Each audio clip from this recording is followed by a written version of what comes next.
अस्सलामुअलैकुम वरहमतुल्लाहि वबरकातुह। कैसे हैं आप लोग? अल्हम्दुलिल्लाह मैं खैराफियत के साथ हूँ। उम्मीद करता हूँ आप लोग भी बखैर होंगे। आज थोड़ा डेंटिंग पेंटिंग का काम करना है घर का, तो मैं मुख्तसर में आप लोगों को आलमी हालात हाज़रा जो है वाकिफ़ कर देता हूँ। तो आज की जो सबसे बड़ी ख़बर है, सबसे बड़ी ख़बर कल से जो पूरे आलम में धूम है और ख़ास तौर से इंडिया में, वो है टैरिफ। तो जब से डोनाल्ड ट्रंप आया है वो मिस्टर टैरिफ है, प्रेसिडेंट ऑफ टैरिफ। लेकिन इधर कुछ दिनों से जो है, जब से वो चाइना से टैरिफ वॉर हार गया, तब से जो है उसकी गूंज कम हो गई थी। लेकिन अमेरिका ही क्या जो हार मान जाए, तो उसने फिर जो है नए मंसूबे के साथ आना शुरू किया है। अब यह है कि उसने कहा है कि प्रेसिडेंट को इख्तियार दिया जाएगा, एक बिल ऐसा पास करेंगे जिसमें प्रेसिडेंट को इख्तियार होगा कि वो चाहे तो 500% तक टैरिफ लगा दे, 500%। और अभी जो वो लगाया था आते के साथ ही हर मुल्क पे किसी पे कुछ किसी पे कुछ, उसको तो कोर्ट में चैलेंज कर दिया गया है। इसको तो कोर्ट में भी चैलेंज नहीं किया जा सकेगा, क्योंकि ये एक्सेप्शनल रूल बनाया जा रहा है, ये जनरल रूल नहीं है। अब ये 500% टैरिफ के जो है, मतलब कौन सा मुल्क क्या सज़ा कर देगा, जुर्म कर देगा जिसकी वजह से ये जो है 500% तक टैरिफ लगाया जा सकता है, तो वो है रशिया। जो ममालिक भी रशिया से ऑयल, गैस या यूरेनियम ख़रीदेगा, उस पर 500% तक टैरिफ लगाने का जवाज़ होगा डोनाल्ड ट्रंप को। 100% भी लगा सकता है, 150 भी, 200 भी, 250 भी, 300 भी, 400 भी, 500 भी, जितना चाहे 500 तक लगा सकता है। अब पेश नज़र मामला यह है कि 3 ममालिक ऐसे हैं कि अमेरिका, यूरोप के धमकी के बावजूद वो मान नहीं रहे हैं रशिया से कारोबार बंद कर। एक है चाइना सबसे ज़्यादा, फिर है इंडिया। समझिए कि चाइना 50% जो है रशिया का जो है ऑयल वगैरह ख़रीदता है, इंडिया 38% ख़रीदता है, बकिया ब्राज़ील है। 3 ममालिक को पेश नज़र रखें। अब उन लोगों की दलील यह है कि ये देखिए, ये रशिया जो है यूक्रेन में जो है जंग कर रहा है, खून बहा रहा है, और उसको जो है ताकत कहाँ से मिल रही है, तो ये इन 3 ममालिक से। ये लोग इनसे ऑयल ख़रीदते हैं, जिसकी वजह से उसके पास पैसे की कमी नहीं रहती है, डॉलर की कमी नहीं रहती है, और फिर वहाँ से वो ताकत पाता है और यूक्रेनियों का खून बहाता है। तो लिहाजा यहाँ से सप्लाई लाइन अगर कट ना हो तो फिर जो है ये लोगों को खून बहाता ही रहेगा। और इन लोगों को मना करते हैं तो मानते नहीं हैं, वो जो है इंसानियत का मफाद पीछे रखते हैं और अपना मफाद ऊपर रखते हैं। लिहाजा इन लोगों को सज़ा मिलेगी।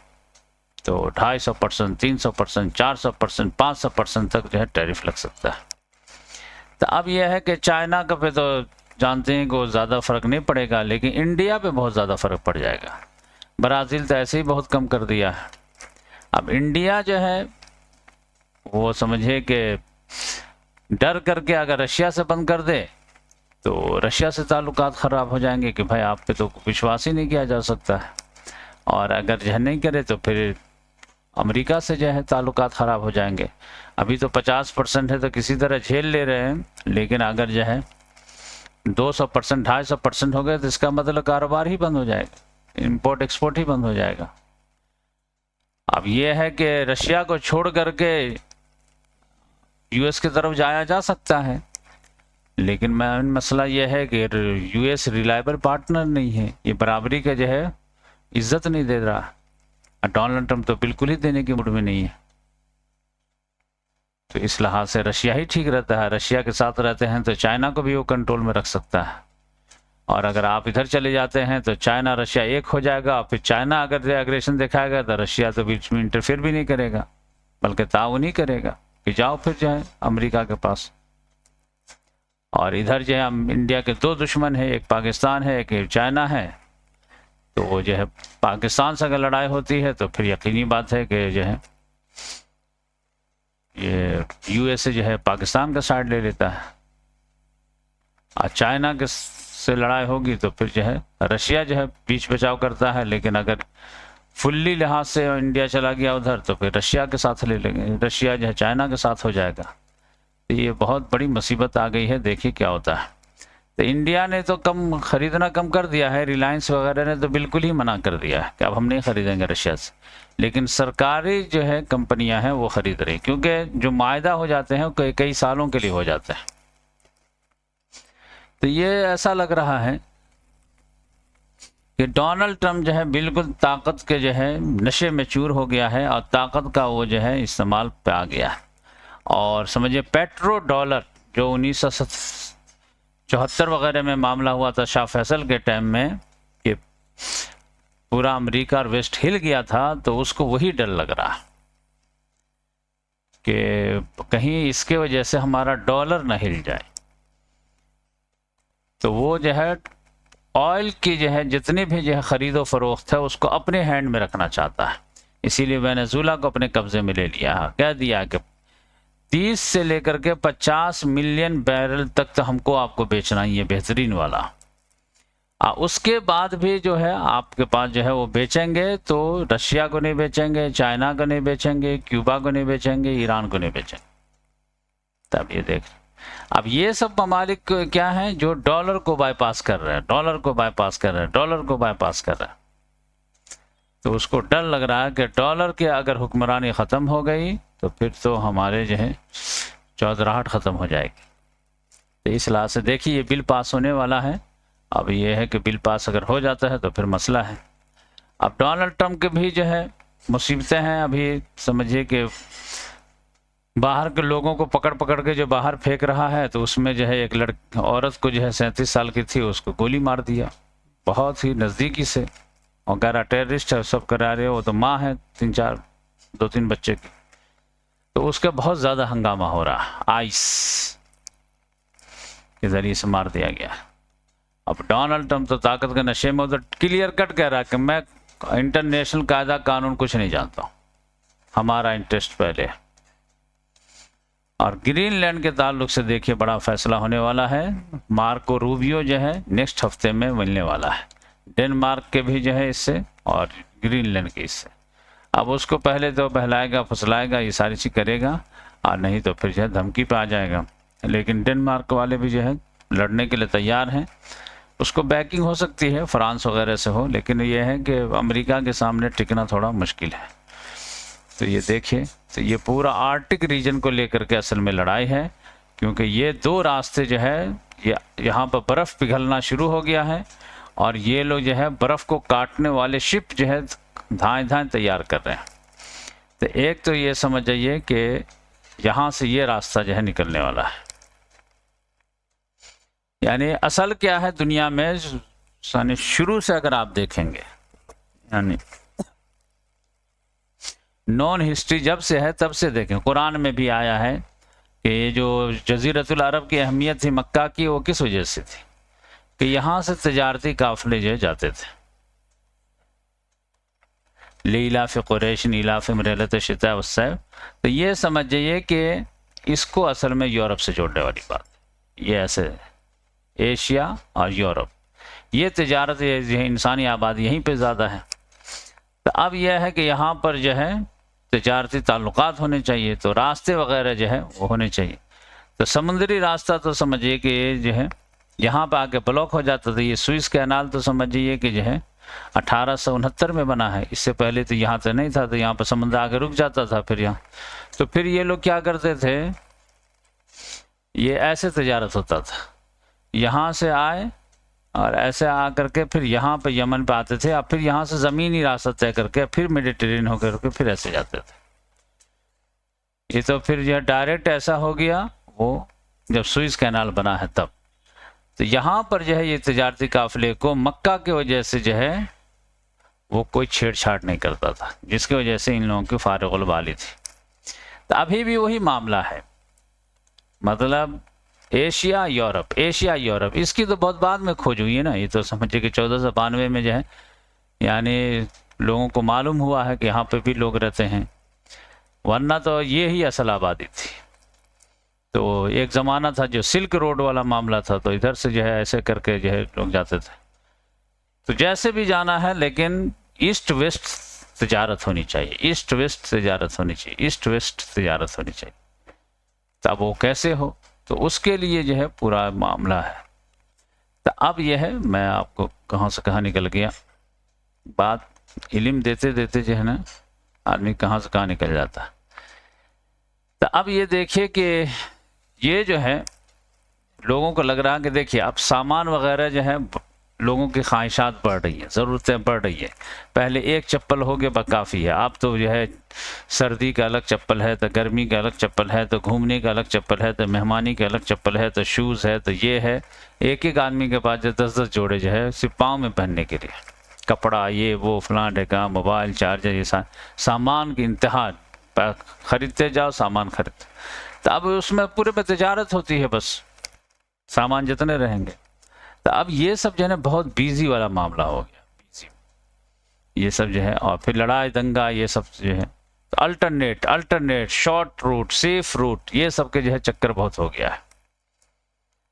अभी चाइना के लिए बेचारा कि ये मलक्का स्टेट में भी जो एक प्रॉब्लम रहता है कि कभी चोक किया जा सकता है, स्टेट ऑफ हॉर्मुज़ में ईरान चोक कर सकता है, यहाँ पर जो है बाबल मंदब पे जो है प्रॉब्लम रहता है, सुइस कैनाल में प्रॉब्लम रहता है, यहाँ पर जो है जिब्राल्टर में प्रॉब्लम रहता है, बास्फोरस में प्रॉब्लम रहता है।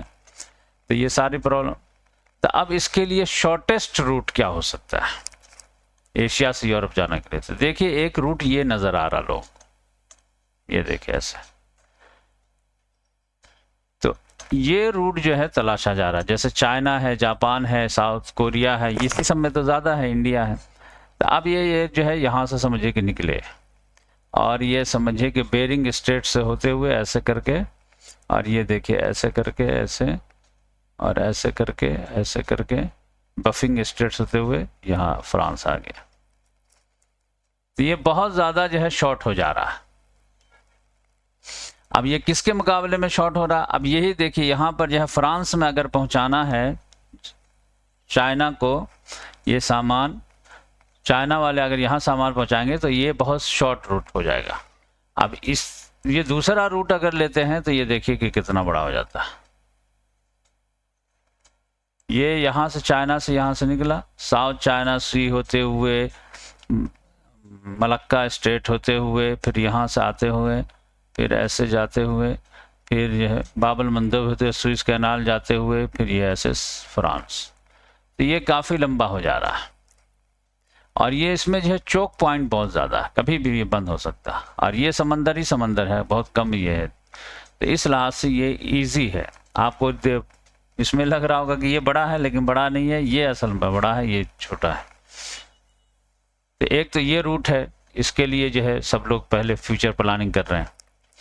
और दूसरा एक रूट और बता रहा हूँ मैं, ये देखिए चाइना कह रहा है कि ये देखिए यूरोप को अगर हमें पहुँचाना है ना, तो अगर यहाँ पर जो है ये सब जो बर्फ़ जमा हुआ है, ये सब अगर पिघल जाता है तो ये एक रूट हो सकता है, ऐसे करके यहाँ से ऐसे करके, और ऐसे और ऐसे, और ये ऐसे ऐसा आ जाएगा।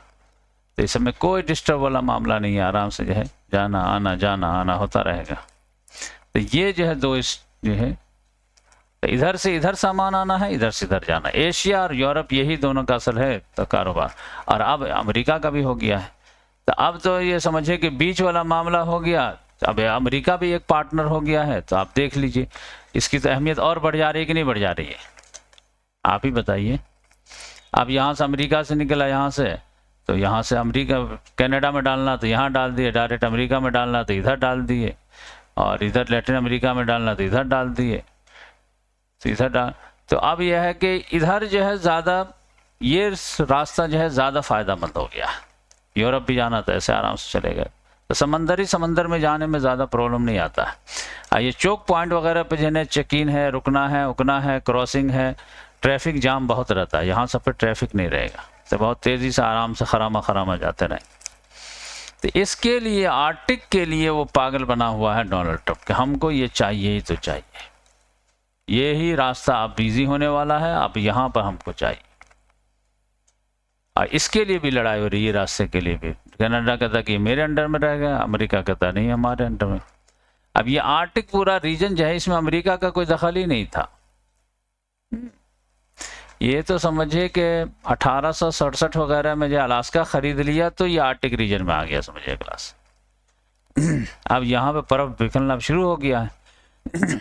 अब ये ज़्यादा बर्फ़ पिघल जाएगा तो फिर जो है इंसानियत के लिए एक तबाही भी आ जाएगी, ग्लोबल वार्मिंग हो जाएगा, क्योंकि यहाँ पर बर्फ़ ही बर्फ़ है। तो सूरज की रोशनी को जो है वो समझिए कि रिफ्लेक्ट कर देता है। अब यहाँ पे सारे बर्फ़ पिघल जाएंगे तो फिर समझिए कि ये बर्फ़ पिघल के पानी किधर जाएगा, समंदर का लेवल बढ़ जाएगा। ये तो ग्लेशियर है, समझिए, बढ़ जाएगा तो फिर छोटे छोटे जजीरे डूब जाएंगे।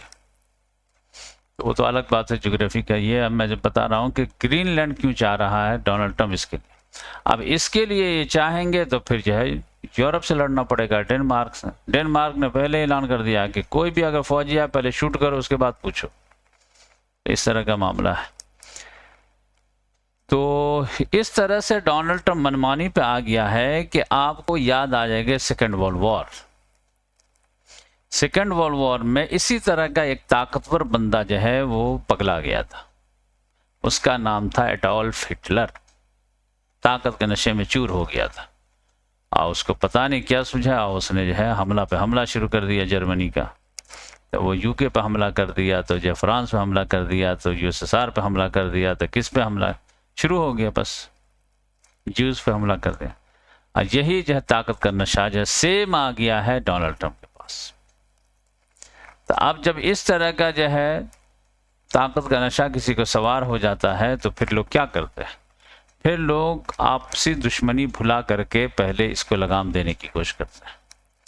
तो आप देखेंगे कि यहाँ पर जो है यूएसए और यूएसएसआर जो आइडियोलॉजिकल राइवल थे वो दोनों हाथ मिला लिए। अब बोले भाई इसको जो लगाम दो पहले, तो इससे लड़ना शुरू कर दिया। तो ये आप समझिए। तो इसी तरह का मामला होगा कि जब ये वेनेजुएला, क्यूबा, कोलंबिया और जो है ग्रीनलैंड इस सब पे हमला वगैरह शुरू कर देगा तो फिर समझिए कि यूरोपियन यूनियन और ब्रिक्स वगैरह को हाथ मिलाना ही पड़ेगा, मिलाना ही पड़ेगा। आप समझ जाइए। अभी रशिया के शिप को उसने ही कर लिया। रशिया भी गम खा गया है कि यूक्रेन का मसला है, लेकिन वो इतना आसानी से पुतिन भूलने वाला नहीं है। तो ये देखिए कि मामला क्या होता है। अच्छा, बहुत दिनों से हम लोग जो है ईरान के ताल्लुक से बात नहीं किए हैं। तो ईरान में एहतजाज जारी और सारी है, कहीं कम हो जाता है कहीं ज़्यादा, और ईरान पे तो ख़तरात मंडला ही रहे हैं। और मैं आपको बता दिया कि ईरान का जो है बस एक ही ऑप्शन था, वो ऑप्शन शायद मिस कर दिए या उधर जाना नहीं चाहते हैं। ईरान के पास एक ही ऑप्शन था, वो फ़लस्तीनियों के लिए अगर मैदान में कूद जाते या अब भी कूद जाएंगे तो बचने का इम्कान है। जियो पॉलिटिक्स में डिफेंसिव अब नहीं खेल सकते, आपको ऑफेंसिव खेलना पड़ता है। आज देख लीजिए डिफेंसिव खेलते खेलते जो है आ गया कि अपने वजूद पर खतरा। वो क्या फ़लस्तीनी को बचाएंगे, अल्लाह ताला इनको बचा ले तो बड़ी बात। कोई बैद नहीं कि जो है समझ जाइए कि सुप्रीम लीडर जो है की हालत जो है निकोलस मडूरो जैसा ना हो जाए। 12 दिन के हमले में, फर्स्ट हमले में उनका आर्मी चीफ अगर मारा जा सकता है तो फिर तो ये ऑपरेशन कामयाब भी हो सकता है। गद्दार तो एक पर एक है वहाँ मुसाद के। इन्होंने मौका गवा दिया। अगर उस वक्त जो है हौसियों की तरह कूद गए होते मैदान में तो आज ये पूरी दुनिया के जो है आंखों के तारा होते। लेकिन आज जो है किसी को इंटरेस्ट नहीं है कि ईरान क्या कर रहा नहीं कर रहा है, क्योंकि उसके ना रहने से फ़ायदा है ना जाने से फ़ायदा है। और ईरान के लोगों के अंदर भी अब जो है वो बात नहीं रही। गर्चे अभी भी बहुत लोग हैं सपोर्ट में, जितने जो है प्रोटेस्टर हैं उससे ज़्यादा जो उनके सपोर्ट में लोग निकल रहे हैं, लेकिन वो ओवरऑल ईरान को बचाने के लिए निकल रहे हैं। वो जो उम्मीदें थी ईरान से इस्लामी हिसाब से वो तो अब ख़त्म हो गए। सब लोग देख लिए कि भाई फ़लस्तीनियों को मरता छोड़ दिए, इन लोगों ने कुछ नहीं किया, कुछ नहीं, नथिंग। बयानबाजी तो कोई, वो तो शहबाज शरीफ भी देता बयानबाजी। तो इस लिहाज से देखिए तो प्रोटेस्ट वगैरह हो रहा है। अगरचे जो 40 के करीब जो है हम बात हो गई है, मामूली बात है। कल एक पुलिस भी जो है उसका भी जो मामला हो गया, लेकिन ऐसा है कि वो रिजीम का जो है बहुत ज़्यादा कंट्रोल है इस आवाम पे। तो अभी तो वो फ़ौज को इस्तेमाल ही नहीं किए हैं, तो इस लिहाज से जो है बगावत के ज़रिए तो कम पॉसिबल नहीं है मुझे लगता है, लेकिन इसी बगावत में अगर ये हमला कर दे तब जो है वो अलग मैटर होगा। लेकिन देखिए ईरान पर हमला करना थोड़ा इतना आसान भी नहीं है। और ईरान ने ये भी इशारा दिया है कि हम प्रिवेंटिव स्ट्राइक भी कर सकते हैं, हम मरेंगे तो फिर तुमको भी लेके मरेंगे, तो वो भी उसको देखना है। सीरिया में कल बहुत बड़ा हमला वगैरह आपसी में लड़ गए एकदम, SDF जो कुर्द फोर्स है और ये तो अब जो है कर्फ्यू लग गया है यह अलेप्पो में, और कुर्द फोर्स को जो है ऑर्डर दिया गया है कि अगर आप यहाँ से निकलना चाहें तो निकल सकते हैं।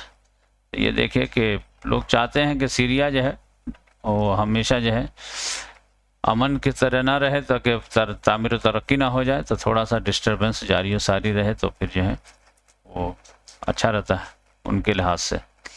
तो अब ये देखिए कि सीरिया में इनको कामयाबी मिलती है या नहीं मिलती।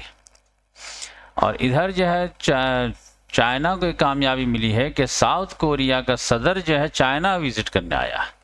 अब ये जो है साउथ कोरिया जो है वो समझे कि अमेरिका के फेवर में रहता है। अब वो भी देख रहा है कि डोनाल्ड ट्रम्प है, उसके माइंड के कोई ठिकाना नहीं है, तो भाई चाहे पड़ोसी से भी बना के रखो, तो इस लिहाज से वो चाइना से भी बना के रख रहा। कोई साहब कह रहे थे कि देखिए रशिया का तो ठीक है, उसमें तो ट्राइड एंड टेस्टेड है, उसने जंग वगैरह भी लड़ी है, चाइना कभी जंग ही नहीं लड़ी है, तो उसके फौजियों के बारे में क्या कहना ये वो। तो ऐसी बात नहीं है कि चाइना जो है जंग नहीं लड़ा है, अमेरिका से भी लड़ा है और अमेरिका से जीता भी है, ये बात समझ लीजिए। ये जो नया जो है कम्युनिस्ट चाइना जो है ये तो सिविल वॉर ही से निकला हुआ ना, और ये तो इस पर तो समझिए कि चाइना पे जापान ने कब्जा कर लिया था। तो ये लोग तो पहले आपस ही में लड़ रहे थे, उसके बाद जब जो है ये लोग आ गए तो फिर ये लोग जो है मिल करके जो है जापान वगैरह को भगाए, सबको भगाए, और फिर कम्युनिस्ट पार्टी की जीत हुई और वहाँ के नेशनलिस्ट पार्टी को हरा दिए। तो ये कम्युनिस्ट पार्टी जो है वो जंग जीत करके आई है, वो अमन वोटिंग के ज़रिए से नहीं आए। और दूसरी बात, अमेरिका से जो जंग हुई है वो यहाँ पे हुई है, साउथ कोरिया में हुई है, वियतनाम में हुई है। ये 1950 में जो है ये मामला शुरू हुआ था। तो ये समझिए कि कम्युनिस्ट लोगों ने ये पूरा कोरिया को जो है जीत लिया था, लेकिन अमेरिका आया का ऐसा कैसे हो सकता है, और फिर आकर के पूरा कोरिया को जीत लिया। लेकिन फिर चाइना आया और फिर खदेड़ दिया, और जाकर के बीच में मैच ड्रॉ हुआ 38 पैरेलल पे। तो ये जो आधा जो नॉर्थ कोरिया जो छुड़ाया है वो चाइना ही छुड़ाया है, नहीं तो ये तो अमेरिका तो पूरा हड़प लिया था। इसी तरह वियतनाम में भी जो है वो कम्युनिस्टों को तो चाइना ही सपोर्ट कर रहा था, USSR सपोर्ट कर रहा था। तो इस लिहाज से जो है चाइना का माइंड से तो सब लोगों को मालूम है कि भाई ग्राउंड में जो है उसकी मजबूती बहुत रहती है। एक ज़माने में अमेरिका की भी थी, लेकिन हर कमाल का सवाल है, तो वो तो बर्गर खा खा करके जो है मोटे हो गए हैं, अब तो ऑपरेट भी नहीं कर पाते हैं, तो लड़ेंगे क्या। तो मैं अल जजीरा एक झलक दिखा देता हूँ, देखिए। Syrian official says SDF fighter to be allowed out of Aleppo amid truce, कहा कि जा सकते हो। ये देखिए ख्वाब देख रहा कि मुझे बादशाह बना दो, मेरा बाप बादशाह था तो मुझे भी बना दो। Trump will not meet Iran's crown prince Pahlavi as protests intensify. तो ट्रम्प कह रहा कि अभी नहीं, तुमसे मिलेंगे, बाद में मिलेंगे, देखा जाएगा। Europe should prepare for Greenlands annexation and end of NATO expert. ये देखिए ये लोग पूरा तुल गया है कि इसको लेकर रहेंगे। सूडान की हालत ख़राब है, गज़ा की हालत बहुत ज़्यादा ख़राब है, लेकिन अभी तो बड़े बड़े लोगों की हालत ख़राब है, तो जो है गज़ा की तरफ कौन ध्यान देगा। रशिया की हालत ख़राब है, उसके शिप को पकड़ ले रहे हैं, चाइना की हालत ख़राब है, इंडिया की हालत ख़राब है, डोनाल्ड ट्रम्प तो किसी को छोड़ ही नहीं रहा, इमैनुअल मैक्रोन का मजाक उड़ाता है, तो नरेंद्र मोदी का मजाक उड़ाता है, तो क्या है। Ukraine calls on allies to raise pressure as Russia fire Oreshnik missile. आप देखिए हालत ख़राब कर दिया, वो जो शिप पकड़ाया है उसका गुस्सा यहाँ उतार दिया है। तो ये है मामला।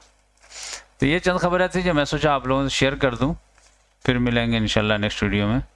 तो ये देखिए कि डोनाल्ड ट्रम्प के बारे में ऐसा लगता था हम लोगों को, जब मैं बताया भी था, देखिए एक्शन की वजह से हम लोग अंदाज़ा लगाते हैं, फिर दूसरा एक्शन उसका बदल जाता है, तो हम लोग अपना नज़रिया भी बदल देते हैं और आप लोगों को ऑनेस्टी के साथ बताते भी हैं।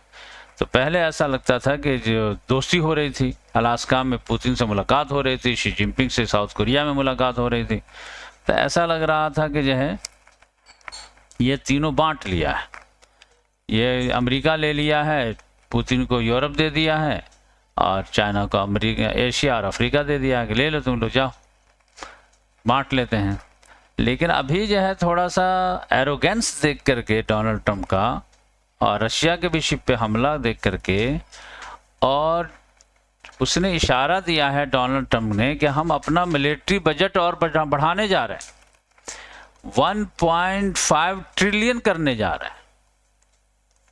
तब इसका मतलब यह है कि वो हर एक प्रॉब्लम का सॉल्यूशन मिलिट्री माइट के जरिए से हल करना चाह रहा। तो फिर ये तो समझौते वाला माइंडसेट नहीं बता रहा, तो ये कुछ और है कि हर प्रॉब्लम का सॉल्यूशन मेरे जो है मिलिट्री फोर्स। जैसे अभी देख लो, वेनेजुएला तेल हमको बेचो, नहीं बेचोगे हमारा तुम उठा लेंगे, ग्रीनलैंड दे दो, नहीं दोगे तो उठा लेंगे, बस। क्यों? माइट इज राइट, जिसकी लाठी उसकी भैंस। तो इस नशे में आ गया है। तो पहले तो हम लोग समझते थे कि चलो म्यूचुअल अंडरस्टैंडिंग कर लिया है, लेकिन अभी जो तेवर बता रहे हैं वो ये नहीं। और डॉलर भी जो है उसका जो है डिच हो रहा है, तो उसको भी जो है लग रहा है कि वो ताकत के जरिए से जो स्टेबल करना चाहता है। अब देखिए कि वो कामयाब होता है या नहीं होता है। इस तरह के जो है लोग ताकत के नशे में रहते हैं और कहीं ना कहीं पर गलती कर जाते हैं और अपना ही गड्ढा खोद देते हैं। तो देखिए मामला क्या होता है। और यही हालत रही तो अगर ये मिड टर्म इलेक्शन, तो ऐसा लग रहा है कि हार ही जाएगा, बहुत ज़्यादा चांसेस है। और फिर जैसे हारा वैसे इम्पीचमेंट आ जाएगा उसका। तो फिर देखिए वो बस इमरजेंसी लगा देगा या क्या करेगा। यानी 2026 नॉर्मल नहीं रहने वाला। हाँ, इसीलिए मैं कहता हूँ कि आप लोग जो 2026 का पूरे एडवांस फीस वगैरह अदा करके टेंशन फ्री हो जाइए। उसके बाद जो है आप फ्री होकर के जो है वीडियो सुनते रहिए। जज़ाकल्लाह।